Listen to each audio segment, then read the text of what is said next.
साल था 1925, मई का महीना था। अमेरिका में एक टीचर बच्चों को विज्ञान पढ़ा रहा था। अचानक टीचर ने कुछ ऐसा बोल दिया जो बाइबिल के बिल्कुल उलट था। टीचर गिरफ्तार कर लिया गया। इस टीचर के खिलाफ बाकायदा मुकदमा चल पड़ा और वो दोषी भी करार दे दिया गया। यह मुकदमा अमेरिका के इतिहास में एक ऐसा मुकदमा बना जिसके ऊपर नाटक और फिल्में भी बनी, क्योंकि टीचर ने चर्च और बाइबिल पर सवाल उठा दिए थे। Defense attorney, probably ever, Clarence Darrow. Public schools should teach science and facts. That's what I think. Which he inspired. You can't teach evolution. Yeah, legally you can't teach it. नमस्कार दोस्तों, मैं राजीव चौधरी। जब हम बाइबिल पढ़ते हैं तो उसके अनुसार उनके परमेश्वर ने पहले दिन प्रकाश का आविष्कार किया, दूसरे दिन वायुमंडल यानी आकाश मंडल बनाया, तीसरे दिन सूखी जमीन पेड़ पौधे बनाए, चौथे दिन सूरज चांद तारे बनाए, पांचवें दिन पक्षी और समुद्री जीव बनाए, छठे दिन गाय भैंस भेड़ बकरी और इंसान को बनाया और सातवें दिन रविवार को उसने रेस्ट किया, हॉलीडे पर चला गया। ये 2000 साल पहले बाइबिल में लिखा गया। किंतु साल 1925 अमेरिका के डेटन टेनेसी में एक स्कूल टीचर जॉन स्कोप ने बच्चों को पढ़ाते हुए कहा कि ये सिस्टम झूठ है, क्योंकि जब चौथे दिन सूरज चांद का आविष्कार किया तो पहले दिन प्रकाश यानी रोशनी कैसे हो सकती है? क्या सूरज चांद सितारे बनाने से पहले बल्ब लगाकर या फिर लैंप जलाकर पेड़ पौधे पहाड़ बनाए थे? बस टीचर जॉन स्कोप का ये सवाल विवाद बन गया। आनन फानन में केस दर्ज कर लिया गया, उन्हें गिरफ्तार कर लिया गया और हो गया ट्रायल शुरू।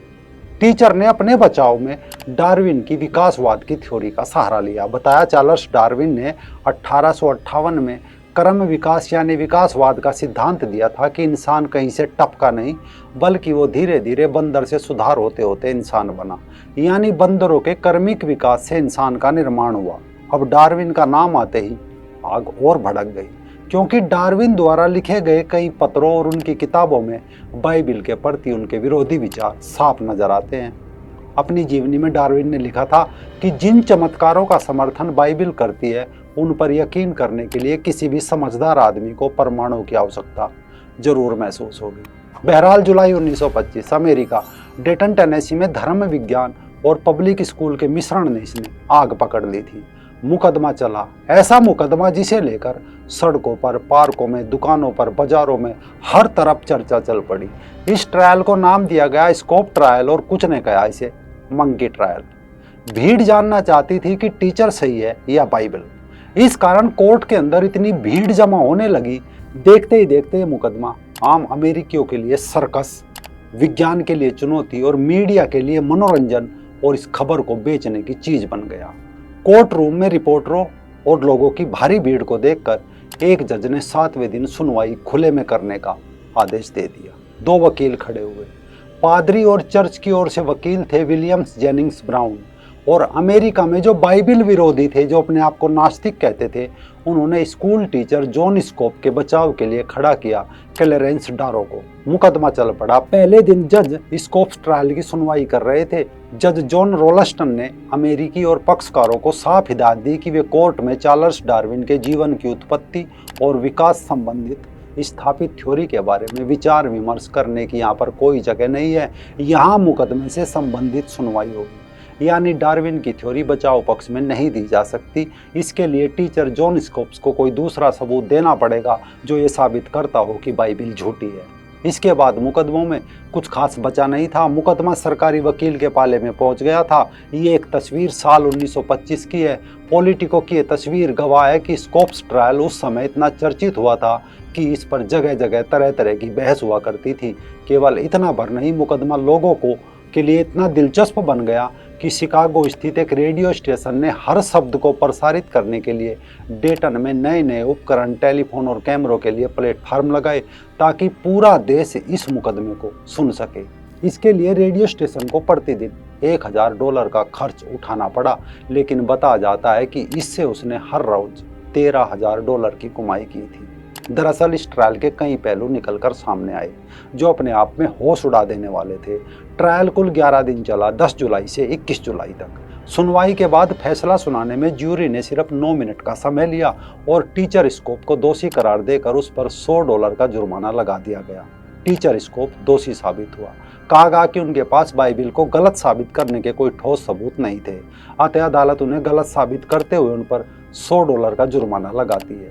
11 दिनों तक जो स्कोप्स ट्रायल चला, फैसला भी हुआ, लेकिन कहा गया कि यह सब जानबूझकर किया गया एक नाटक था। दरअसल 5 मई को स्कोप्स की गिरफ्तारी से यानी एक दिन पहले 4 मई को चटनूगा टाइम्स नाम के एक अखबार में एक विज्ञापन छपा था कि बटलर एक्ट के टेस्ट केस के लिए टेनीज का जो टीचर अभियुक्त बनने को तैयार होगा उसका सारा खर्चा, कानूनी खर्चा अमेरिकन सिविल लिबर्टीज यूनियन उठाएगी। और कहा गया कि इसके चलते स्कोप्स ने टेस्ट केस के लिए सहमति दी थी। अब आप सोच रहे होंगे कि बटलर एक्ट क्या था, क्यों इन लोगों ने इस केस से इतना बड़ा तूफान खड़ा किया था।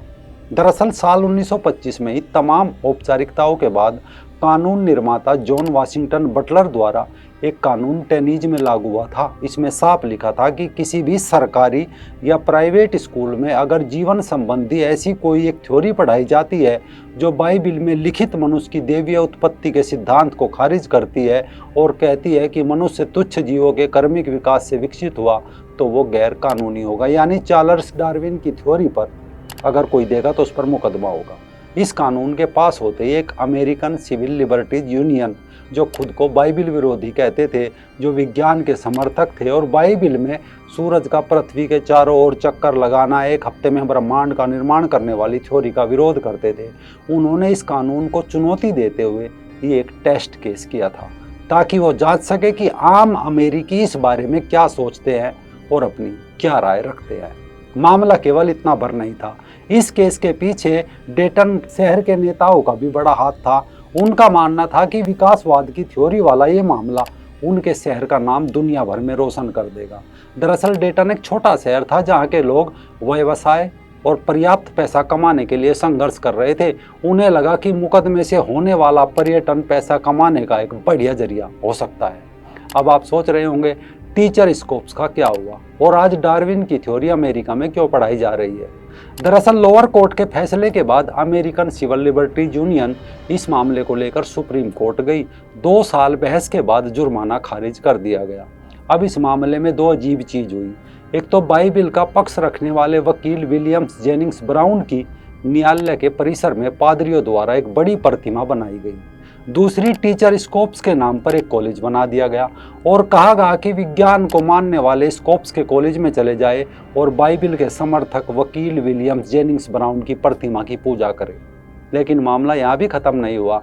अमेरिकन सिविल लिबर्टीज यूनियन ने इसके बाद बटलर अधिनियम को चुनौती दी और मामला लंबा खींचा। 42 साल तक कोर्ट में मुकदमा चलता रहा कि बाइबिल का नियम ही क्यों पढ़ाया जाए। आखिरकार वो घड़ी आ गई, American civil liberties union case जीत गई और बटलर अधिनियम 1967 तक लागू रहा। इसके बाद तय हुआ कि विज्ञान अपना काम करेगा और धर्म अपना, दोनों एक दूसरे के काम में अड़ंगा नहीं लगाएंगे। अमेरिका के पाठ्यक्रम में डार्विन के विकासवाद को जोड़ दिया गया, बटलर अधिनियम को समाप्त कर दिया गया, ये कहते हुए कि बाइबिल आधुनिक समाज का प्रतिनिधित्व नहीं कर सकती। लगभग 1 सदी के बाद सृष्टि निर्माण के बाइबिल वाले सिद्धांत और विकास को लेकर आज भी राष्ट्रीय बहस स्थानीय स्तर पर जारी है। लगभग सभी वैज्ञानिक विकास को स्वीकार करते हैं, लेकिन कट्टर ईसाई अभी भी 6 दिन वाली थ्योरी पर ही विश्वास करते हैं।